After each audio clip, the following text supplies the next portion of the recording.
श्री शिवाय नमस्तुभ्यम। हर हर महादेव। भगवान भोलेनाथ आप सभी की मनोकामना पूर्ण करे। इसी के साथ आज जो उपाय लेके आई हूँ ना, वो बहुत ही महत्वपूर्ण उपाय है।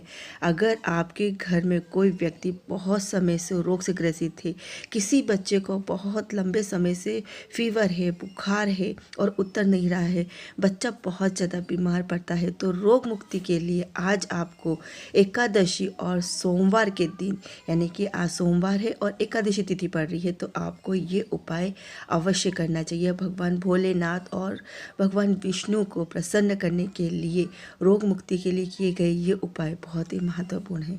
किसी भी कार्य सिद्धि के लिए किए गए उपाय किसी विशेष समय अवधि में किए जाए तो उनमें सफलता अवश्य ही मिलती है। जैसे कि शिव महापुराण में लिखा है कि भगवान शिव ने ही वार, तिथि और समय, एक एक पल की रचना भगवान शिव ने की है।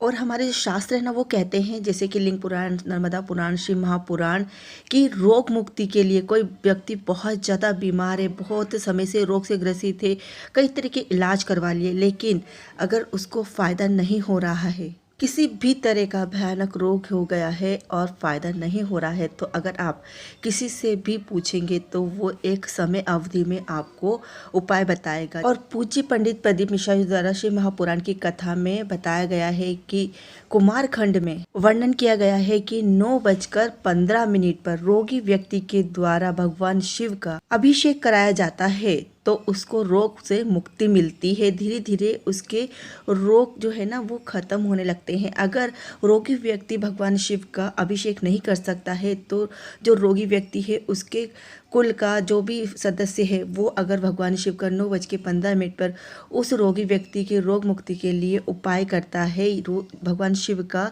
अभिषेक करता है और साथ में महामृत्युंजय मंत्र का उच्चारण करता है, तो रोग जो है ना, वो समाप्ति की ओर जाता है। भगवान शिव की महाशिव पुराण कहती है कि रोग से मुक्ति पाने के लिए एक कलश में जल ले लीजिए। शुद्ध जल लेना है। अगर आपके पास गंगा जल हो तो उसकी भी कुछ बूंदें उसमें डाल लीजिए। थोड़ा सा उसमें कच्चा दूध मिलाइए और थोड़ी सी काली तिल, थोड़ा सा सूखा आंवला, या तो आंवला डाल दीजिए या फिर आंवले का जो पाउडर होता है ना, वो डाल दीजिए। और सूखा बिला, जो बेल फल होता है ना, बेल फल, वो भी मार्केट में आपको मिल जाता है। सूखा बेल फल, उसका पाउडर मिल जाता है।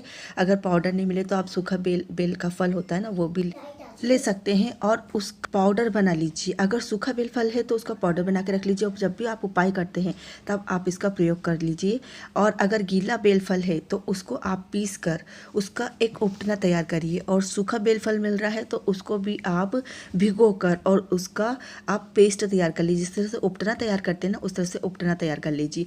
इन सभी चीज़ों को लेके जाना है आपको भगवान शिव के मंदिर में और वहाँ जाकर आपको रोगी व्यक्ति के लिए प्रार्थना करनी है। अगर रोगी व्यक्ति इस उपाय को करता है तो बहुत ही अच्छी बात है, लेकिन जैसे छोटे बच्चे हैं, बीमार रहते हैं, तो आपको खुद ही करना है। जो रोगी व्यक्ति है उसके कुल के लोग करेंगे इस उपाय को तो बहुत ही अच्छा रहेगा। बस करना ये है कि जो रोगी व्यक्ति है ना, उसको आप इन सभी सामग्रियों को स्पर्श करा लीजिए। उसके पश्चात इस उपाय को आप भी खुद, बड़े लोग भी कर सकते हैं। जैसे बच्चे हैं तो बच्चे जैसे बहुत ज़्यादा बीमार रहते हैं तो वो नहीं कर पाते हैं। जिन बच्चों को निमोनिया की शिकायत रहती है तो आप खुद, माँ बाप, पेरेंट्स इस उपाय को कर सकते हैं। तो कैसे करना है समझ लीजिए अच्छे से। ये जो सामग्री आपने तैयार करी है, इनको ले जाकर भगवान शिव के मंदिर में सबसे पहले उपटने से भगवान शिव का आप अच्छे से उपटना कर दीजिए। उसके पश्चात और फिर जो जल है ना, उससे भगवान शिव का अभिषेक कर दीजिए और मंत्र का उच्चारण करना है। कौन सा मंत्र है?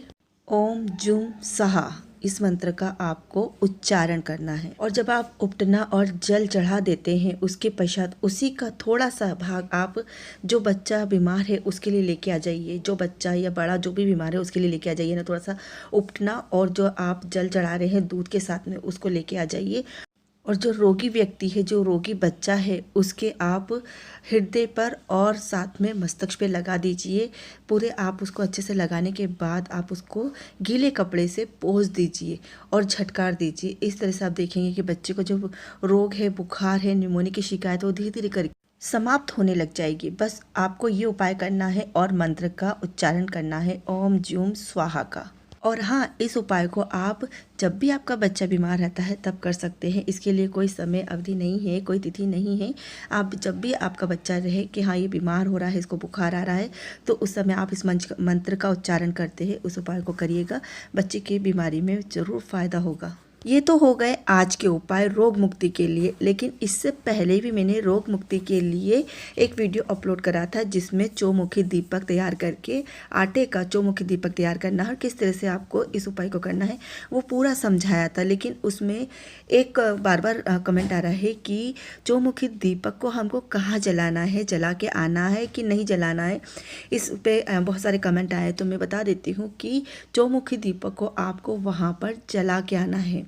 ये आप समझ लीजिए कि चौमुखी दीपक को वहाँ पर आपको जला के आना है।